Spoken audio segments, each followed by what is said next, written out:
Hello viewers, কেমন আছেন সবাই? আশা করি সবাই অনেক অনেক ভালো আছেন। আজকের আলোচ্য বিষয় হচ্ছে ভলিউম। সো প্রথমে আমাদেরকে জানতে হবে ভলিউমটা কি।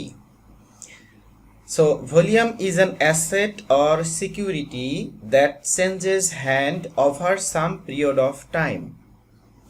এটা হচ্ছে ভলিউমের সংজ্ঞা, কিন্তু আমরা যদি সহজভাবে এটাকে বিশ্লেষণ করি তাহলে আমরা কি পাই এখান থেকে।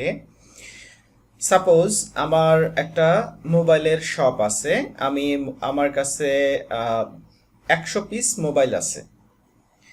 ওকে, সো প্রত্যেক মাসে আমি নির্দিষ্ট পরিমাণ মোবাইল ক্রয় করি এবং নির্দিষ্ট পরিমাণ মোবাইল সেল করি। এটা আসলে ভেরি করে, নির্দিষ্ট মানে এক্স্যাক্ট একটা অ্যামাউন্ট তো প্রত্যেক মাসে কখনোই সেল হবে না, কখনোই বাই হবে না, এটা ভেরি করে। সো আমি সাপোজ জানুয়ারি মাসে আমি মোবাইল সেল করেছি 30 পিস এবং জানুয়ারি মাসে আমি মোবাইল ক্রয় করেছি 20 পিস। সো আমার শপের যদি আমি হিসাব করি তাহলে আমার বাই ভলিউম হবে এখানে 20 পিস মোবাইল আমি যদি ক্রয় করে থাকি তাহলে আমার বাই ভলিউম হবে 20 পিস মোবাইল আমি বাই করেছি, এবং সেল ভলিউম আমি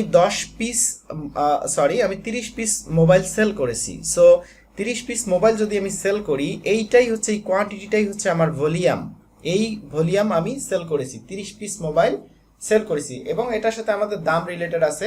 দাম আমাদের 20 পিস, প্রত্যেকটা মোবাইলের দাম যদি হয় 10,000 টাকা করে, তাহলে আমি 20 পিস মোবাইল যদি আমি ক্রয় করে থাকি তাহলে 2 লাখ টাকার মোবাইল আমি ক্রয় করেছি এবং 3 লাখ টাকার মোবাইল আমি সেল করেছি। যদি প্রত্যেক পিসের দাম 10,000 টাকা করে হয়, 10 পিসের দাম 1 লাখ টাকা এবং 20 পিসের দাম 2 লাখ টাকা, 30 পিসের দাম 3 লাখ টাকা। সো এটাই হচ্ছে ভলিউম। ভলিউম মূলত একটা কোয়ান্টিটি, আমরা কি পরিমাণে আমরা এটা এখানে বাই করতেছি, কি পরিমাণে সেল করতেছি, এটা হচ্ছে আমাদের ভলিউম। সো ভলিউম আমরা সাধারণত মার্কেটে যখন আমরা ভলিউম বার অ্যাড করে দিব, আমি আইকিউ অপশন প্ল্যাটফর্মের ভলিউম অ্যাভেলেবল আছে, আমি আইকিউ অপশন প্ল্যাটফর্মেই ম্যাক্সিমাম ট্রেড করে থাকি। আইকিউ অপশন প্ল্যাটফর্মে আমরা যদি ভলিউম বার অ্যাড করে দেই, আমরা এই ধরনের ক্যান্ডেলস্টিক পাবো এবং প্রত্যেকটা ক্যান্ডেলের সাথে একটা করে ভলিউম বার পাবো। সো এইটা ক্যান্ডেলস্টিকের জন্য আমরা সাপোজ এই ভলিউমটা পেলাম, এই ভলিউম বারটা পেলাম, এবং এই ক্যান্ডেলস্টিকের জন্য আর একটা ভলিউম বার এভাবে আমরা পাবো। সো এটা কখনো ছোটও হতে পারে, আবার কখনো বড়ও হতে পারে। সো আমি এখানে সাধারণত ভিএসএ কনসেপ্টের একটা ধারণা দেওয়ার চেষ্টা করব। VSA, so what is VSA? ভিএসএটা কি? ওকে, আমি এখানে একটু শর্ট করে বলতেছি। ভিএসএ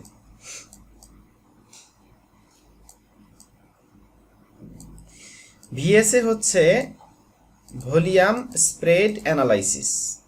ওকে, সো যদি এটা ভিএসএ হয়, ভলিউম স্প্রেড অ্যানালাইসিস হয়, তাহলে তো আমরা বুঝলাম যে এটা হচ্ছে ভলিউম, এটা হচ্ছে কোয়ান্টিটি। সো তাহলে স্প্রেডটা কি? সো স্প্রেড হলো এখানে এই ক্যান্ডেলস্টিকের মধ্যে এইটা হচ্ছে ওপেনিং প্রাইস বুলিশ ক্যান্ডেলের, এটা হচ্ছে ক্লোজিং প্রাইস, এটা ওপেনিং, এটা ক্লোজিং, এবং এটা হচ্ছে হাই প্রাইস, হাই, এবং এটা হচ্ছে লো প্রাইস, লো।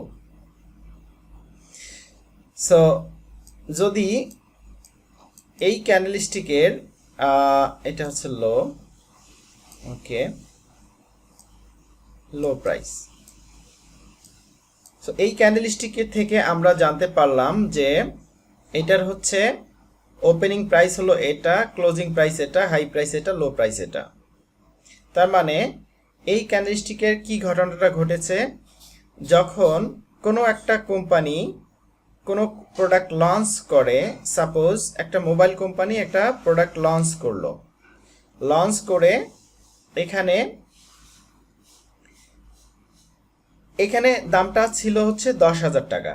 10,000 টাকা থেকে দামটা কমে এখানে 8,000 টাকা যখন হলো, তখন জনগণ করলো কি, অনেক পরিমাণে কেনা শুরু করে দিল। তখন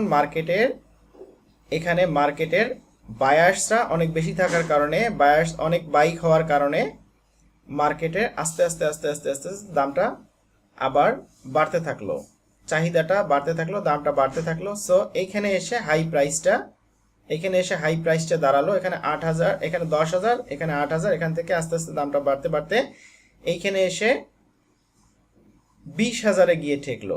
হাই প্রাইস হলো 20,000, এবং এই হাই প্রাইসটা আবার যখন কমে গেল, চাহিদা আস্তে আস্তে কমে গেল, কমে যাওয়ার কারণে মার্কেটটা এখান থেকে আবার সেলসটা কমা শুরু করলো। তখন এই প্রাইস এখানে এসে 18,000 টাকায় ফিক্সড হয়ে গেল। সো এখন টোটাল এই একটা মোবাইলের দাম হচ্ছে 18,000 টাকা। এই ফাংশনটাই হলো এখানে। সো এবং এই ভলিউম, এই যে এখানে যে আপনার দামটা বাড়ার সাথে সাথে কেনা বেচা হলো, তারপরে হাই প্রাইসে গেল, এখান থেকে আবার যে এখানে গেল, কি পরিমাণ এই মোবাইল এখান থেকে কেনা বেচা হলো, এবং এই দাম কমা এবং বাড়ার কারণে এটা হচ্ছে সেইটারই একটা ভলিউম বার। এই পরিমাণে কেনা বেচা হয়েছে এবং এটার একটা সংখ্যা আছে, প্রত্যেকটা ভলিউমে একটা সংখ্যা আছে। আমরা যদি প্রত্যেকটা ভলিউম বারে আমাদের মাউস রাখি, তাহলে এই দিকে একটা ফাংশন পাবো, এখানে আমরা সংখ্যা দেখতে পারবো। সো এটাই হলো এটার ফাংশন। সো আমরা এটাকে ভলিউম বলি, এটা স্প্রেড বলি। সো এইখান থেকে এই পর্যন্ত যে বডি পার্ট আছে, এই বডি পার্টটাকে আমরা স্প্রেড বলবো। এবং আমরা এই যে অ্যানালাইসিস করব, ভলিউম স্প্রেড অ্যানালাইসিস। সো এই স্প্রেডের সাথে ভলিউম বারের আমরা অ্যানালাইসিস করব। সো এটা হলো ভলিউম ভিএস এর কনসেপ্ট। সো এটা আমরা ভলিউমের বারের সাথে আমরা স্প্রেডের, দ্যাট মিন্স আমরা শুধুমাত্র এই বডি পার্টটুকু দেখব, এবং বডি পার্টের সাথে বিবেচনা করে আমরা এইখানে ভলিউমটা দেখব এবং এই ক্যান্ডেলস্টিকের বডিটা দেখব। এবং দুইটা ক্যান্ডেলস্টিককে আমরা পর্যালোচনা করলে আমরা বুঝতে পারবো ভলিউম এবং স্প্রেড, দ্যাট মিন্স এই বডি পার্টটা আমরা দুইটা ক্যান্ডেলস্টিকের বিবেচনা করলে বুঝতে পারবো যে মার্কেটে কি ঘটনাটা ঘটতেছে। সো এখানে যদি আমরা এই ক্যান্ডেলস্টিকটা দেখতে পাই, এটা হচ্ছে একটা স্ট্রং ক্যান্ডেল এবং ভলিউমটা এখানে কম, এবং এইখানে একটা উইক ক্যান্ডেলস্টিক, এইটা ছোট, বডিটা একটু ছোট এইটার তুলনায়। সো এইখানে ভলিউমটা হাই, তার মানে এইখানে আপনার ভলিউমের সাথে স্প্রেডের তেমন কোনো মিল নাই। সো এইখানে বুঝতে হবে এইখানে এই মার্কেটে কিছু একটা প্রবলেম আছে। সো আমরা কিভাবে বিশ্লেষণ করব, কিভাবে আমরা আলোচনা করব, এটা ডিফারেন্ট থিং। জাস্ট এটা বোঝার চেষ্টা করেন এখানে যে এইটা হচ্ছে স্প্রেড, এটা হচ্ছে ভলিউম, এবং আমরা স্প্রেডের সাথে ভলিউম বারের আমরা একটা কম্পেয়ার করব, এবং এই দুইটা ক্যান্ডেলস্টিকের সাথে কম্পেয়ার করে আমরা ডিসিশন নেব যে অ্যাকচুয়ালি মার্কেটে কি চলতেছে, কি ঘটতেছে, মার্কেটে কোনো প্রবলেম আছে কিনা।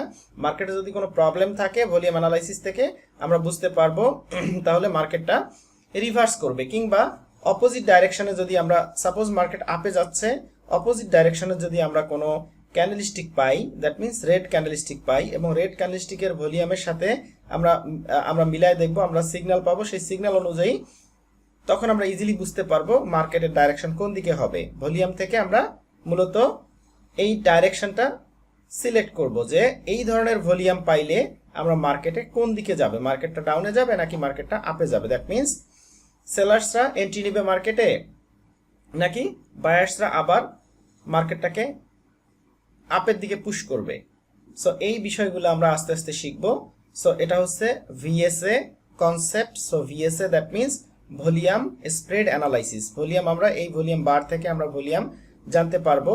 এই বারের মধ্যে যদি আমরা মাউস রাখি তাহলে আমরা ভলিউমটা দেখতে পারবো। এবং যদি আমরা দেখি যে এই ক্যান্ডেলস্টিকের বডির সাথে এই ভলিউমের আমরা তুলনা করব, অ্যানালাইসিস করব। অ্যানালাইসিস করে আমরা ডিসিশন নেব, আমরা বুঝতে পারবো মার্কেটের পরবর্তী ডাইরেকশনটা কি হবে, মার্কেটটা কি আপে যাবে নাকি মার্কেটটা রিভার্স করে ডাউনে চলে আসবে। সো আশা করি আপনারা বুঝতে পেরেছেন। এটা জাস্ট বেসিক, জাস্ট এতটুকু এখানে বোঝার চেষ্টা করেন এবং আস্তে আস্তে ভলিউমের অন্যান্য বিষয়গুলো আমি ক্লিয়ার করে দেব। ধন্যবাদ।